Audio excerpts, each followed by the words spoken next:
இருக்கேன் அனுபவத்தினால. உலகத்தில் ஒருவரையும் நம்பாதே,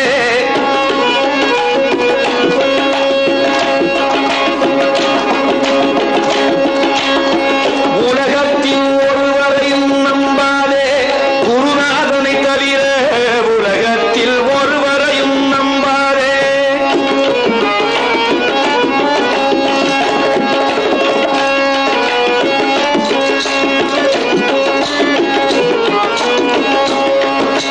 சில சமயம் குருநாதன் நம்ம இடத்துல திருவிளையாடல் பண்ணுவார். நமக்கு பக்தி அவரிடத்துல அதிகமாக அதிகமாக அவருக்கு நம்மை பற்றி எல்லாம் நன்றா தெரியும். பல பிறவிகளிலே நீ செய்த ஊழ்வினைகள் மொத்தம் அவருக்கு தெரியும். அந்த ஊழ்வினைகளை உன்னிடத்திலிருந்து போக்கணும்னு அவர் ஆசைப்படுவார். அப்படி ஆசைப்படுகிற பொழுது உன்னுடைய பக்தி உண்மையானதா என்று பரீட்சை பண்ணுவார். சில சமயம் நம்ம புத்தியே திரட்டுற மாதிரி இருக்கும். அப்பதான் ஏமாறக்கூடாது. இல்லைன்னா என்ன ஆகும்? வெண்ணெய் திரண்டு வர்ற போது சட்டி உடைஞ்ச கதையா போயிடும். இவ்வளவு காலம் கஷ்டப்பட்டு சிரமப்பட்டு பக்தியாக இருந்து தொண்டு செய்துவிட்டு கடைசி நேரத்தில் ஒரு அல்ப புத்தியினால அத்தனை அருளையும் இழந்து விடுவோம். உலகத்தில் ஒருவரையும் நம்பாதே, உலகத்தில் ஒருவரையும் நம்பாதே, குருநாதனை தவிர உடலழிந்து உயிர் நீங்க ஒரு பொருளும் கூட வராதே, உடலழிந்து உயிர் நீங்க ஒரு பொருளும் கூட வராதே, உலகத்தில் ஒருவரையும் நம்பாதே. எல்லாவற்றையும் துறந்தவர்கள் ஞானியர். நீ அவர்களை வாழ்த்தினாலும் அவர்களுக்கு பிரயோஜனப்படாது, நீ அவர்களை திட்டினாலும் அவர்களுக்கு பிரயோஜனம் இல்லை.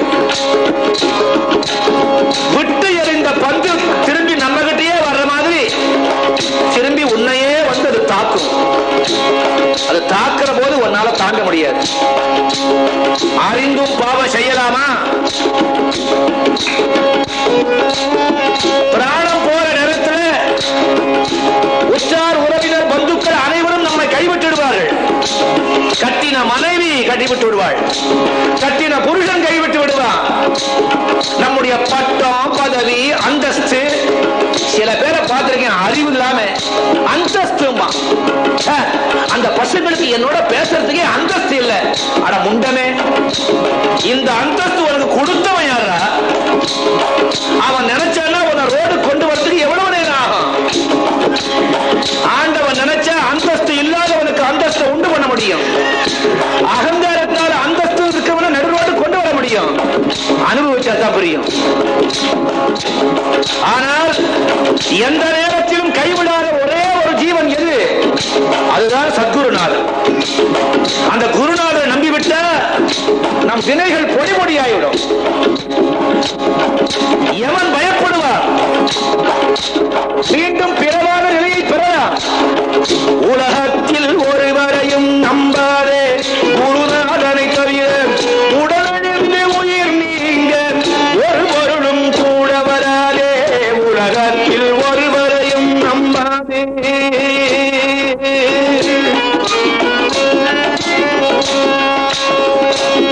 அப்பா இருந்தாங்க, நம்ம தாத்தா இருந்தாங்க, இப்ப இல்லையே. வீட்டுக்கு போனா 10 போட்டோ. யார் சார்? எங்க தாத்தா சார், ஜட்ஜா இருந்தார். ஐயோ பாவம், ஜட்ஜுன்னு சொன்னா ஆயுசு அந்தஸ்து இருக்க முடியுமா? கோவிந்தா கோவிந்தா கோவிந்தா போயாச்சு, போட்டோ தான். அப்ப பெரிய கோடீஸ்வரன் டாக்டர், அவனும் போயிட்டான் போட்டோ. அதுக்கு பக்கத்துல ஒரு இடம் இருக்கு உன் போட்டோ வைக்க. என்ன பிரயோஜனம்? இந்த உலகம் நம்மளை ஏமாற்றி விடும். உற்றார் உறவினர் நமக்கு உதவ மாட்டார்கள். காசு, பணம், பட்டம், பதவி,